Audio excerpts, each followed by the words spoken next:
saya mengalami konflik dalaman yang begitu beruncing sekarang ni, dan saya rasa kerajaan perlu memikirkan satu mekanisme yang terbaru bagi menangani masalah ini. Okey, saya bagi contoh seperti rasuah bola sepak baru-baru ni yang membabitkan Malaysia. Ini amat mendukacitakanlah bagi saya sebagai seorang ahli sukan, walaupun tidak setinggi mana pencapaian saya dalam sukan, tetapi saya amat mencintai sukan ini dan saya harap kerajaan boleh memberikan satu jalan, satu cara bagi membendung gejala ni habis-habisan. Sejujurnya sebab saya sebagai seorang anak muda belia Malaysia, dan harapan saya kepada seorang gambaran lah, saya sebagai seorang pemimpin yang bakal memimpin saya, seorang itu haruslah berpandangan jauh, serta bagus dari segi pengurusan pentadbiran kerajaan ini.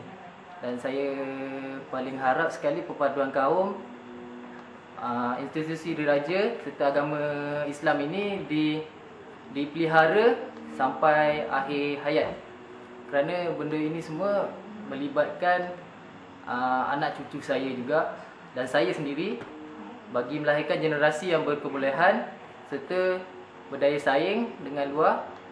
Kita tidak harus ketimpikan agama ini. Pada saya benda ini terlalu tidak benar, tidak sepatutnya dimansuhkan. Kerana pada saya sebenarnya pinjaman PTPTN ini membantu para pelajar.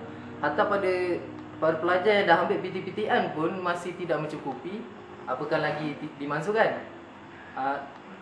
Pada saya benda ini tidak masuk akal dan tidak munasabah, kerana PTPTN ini memberikan kemudahan kepada pelajar yang jauh untuk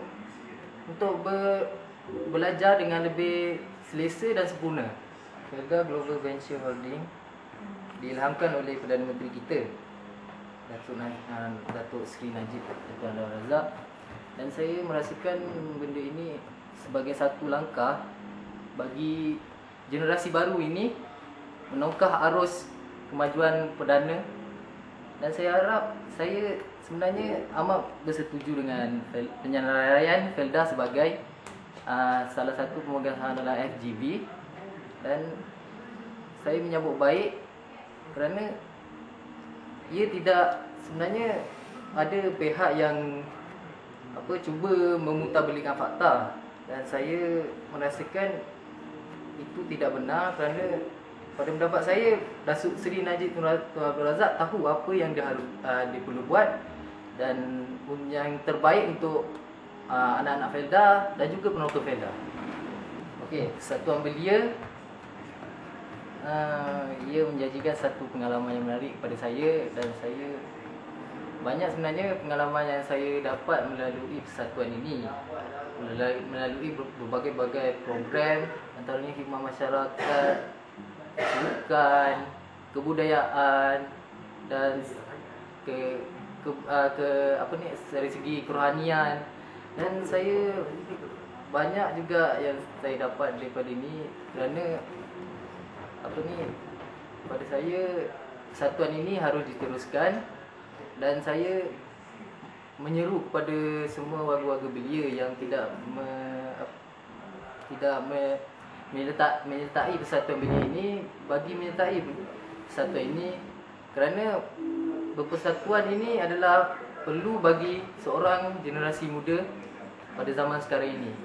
Kerana pada kiraan saya lah kan, pemuda-pemuda sekarang ni lemah dari segi pengurusan persatuan dan pengurusan dalam satu program itu kan. Untuk membuat satu program, generasi muda ni masih lemah dan perlu bimbingan daripada generasi yang telah veteran. Daripada veteran ini, bagi menjana memastikan generasi belia Malaysia ini tidak ketandusan pemimpin-pemimpin yang berwibawa, imam-imam dan segala-galanya semuanya bermula daripada belia yang paling memberikan saya sentimental value lah programnya ialah summer camp lah. Pada saya summer camp adalah satu camp yang berbeza daripada camp yang sebelum ni saya sertai, dan saya rasakan ia penuh dengan konflik, dengan macam-macam lah perangainya, dengan masalahnya, dan kami telah bersatu, kami bekerjasama, saling bertolak ansur dan memberikan sepenuh